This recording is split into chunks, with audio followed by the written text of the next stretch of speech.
Lord be with you. And also with you. A reading from the Holy Gospel according to Mark. Glory to you, Lord. Jesus took Peter, James, and John and led them up a high mountain apart by themselves. And he was transfigured before them, and his clothes became dazzling white, such as no fuller on earth could ever bleach them. Then Elijah appeared to them along with Moses, and they were conversing with Jesus. And Peter said to Jesus in reply, "Rabbi, it is good that we are here. Let us make 3 tents, one for you, one for Moses, and one for Elijah." He hardly knew what to say. They were so terrified. Then a cloud came, casting a shadow over them. From the cloud came a voice, "This is my beloved Son. Listen to him."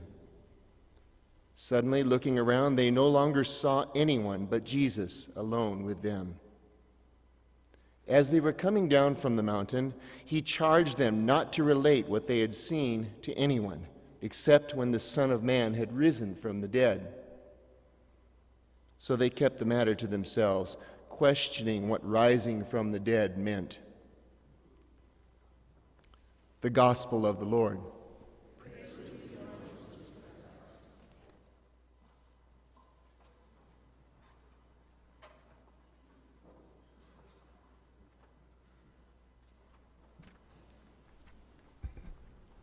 The first reading comes from chapter 22 of the book of Genesis, the sacrifice of Isaac by his father Abraham. It depicts, of course, what we have here on the left side of the altar, right? The panel here on the left shows Isaac carrying the wood for the sacrifice on his back, his father Abraham carrying the knife, and the angel of the Lord off in the distance. There's a little bit of background to that.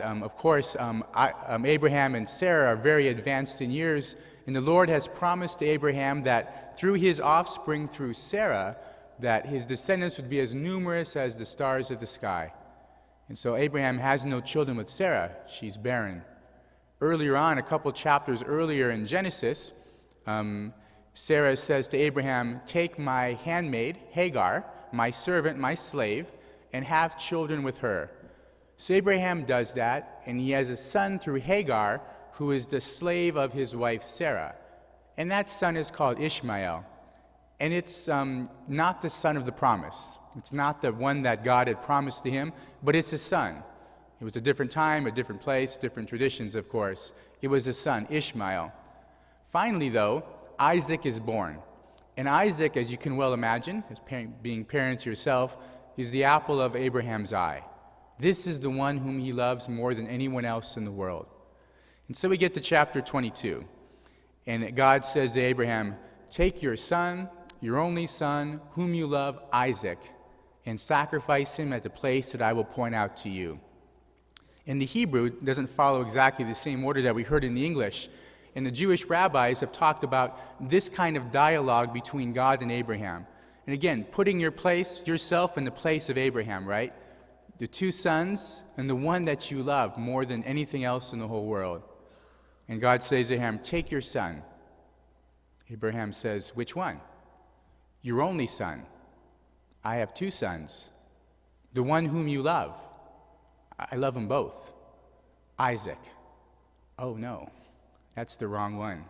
That's not what Abraham wanted to hear at all."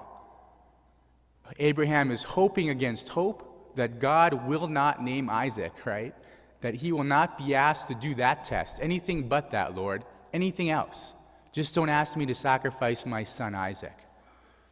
I think oftentimes we have a picture of Abraham in this first reading of being happy and cheerful and ready to go. "Oh yeah, sure, no problem, Lord. Let's go and sacrifice Isaac. Anything you say, no problem whatsoever." And it's exactly the opposite in the story. Because then later on, the parts that we didn't hear is about how they travel to get to the place of sacrifice. How Abraham takes his time. How he takes extra servants with him. And then notice how he makes Isaac carry the wood, right? What does Abraham carry? Just a knife. So the little boy carries the heavy thing because he's going to get tired. He's going to drop pieces of wood. He's going to slow down the whole process. Abraham knows that. He wants the process to be slower. He wants to delay having to sacrifice his son. He doesn't want to do it. He's hoping against hope that God will ask for anything but this. And yet it's exactly what the Lord asks.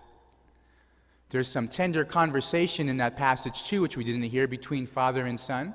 Isaac eventually asking, "Father, where's the sacrifice going to be? What are we going to sacrifice?"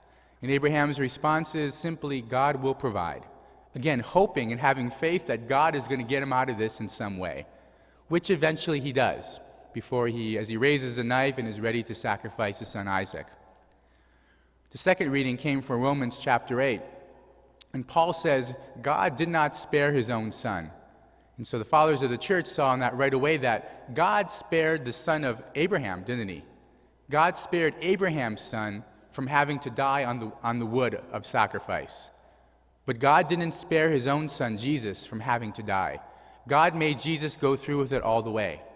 And so on the other side of the altar, the right side of the altar, is Jesus carrying the cross, which the fathers of the church always saw that relationship between Isaac carrying the wood upon which he was to be sacrificed, and Jesus, the son, carrying the wood upon which he is to be sacrificed. Isaac was spared, but Jesus was not. Jesus had to die. Jesus had to go all the way. Maybe neither one, Abraham nor Jesus, was thrilled and joyful about having to do that sacrifice. Jesus does pray for the cup to pass away from him, but Abraham and Jesus both said yes. They both did what the Lord wanted them to do.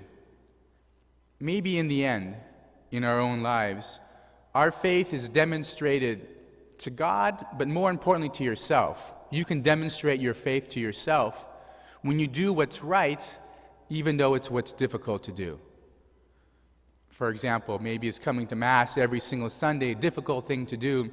Maybe it's personal prayer, maybe it's the Stations of the Cross, maybe it's learning more about your faith through a Bible study, maybe it's living a retreat experience, maybe it's difficult for you to hold your tongue in front of some people when you're angry, maybe it's difficult to take time out of a busy day for the Lord, maybe it's difficult for you to be generous and kind and give things away. But that's where the test of faith is, right? Especially when it's a difficult thing to do. Certainly, doing what is right and easy for us also demonstrates faith to God and to ourselves. But doing what is difficult, that's where the test of faith comes in each day in our lives.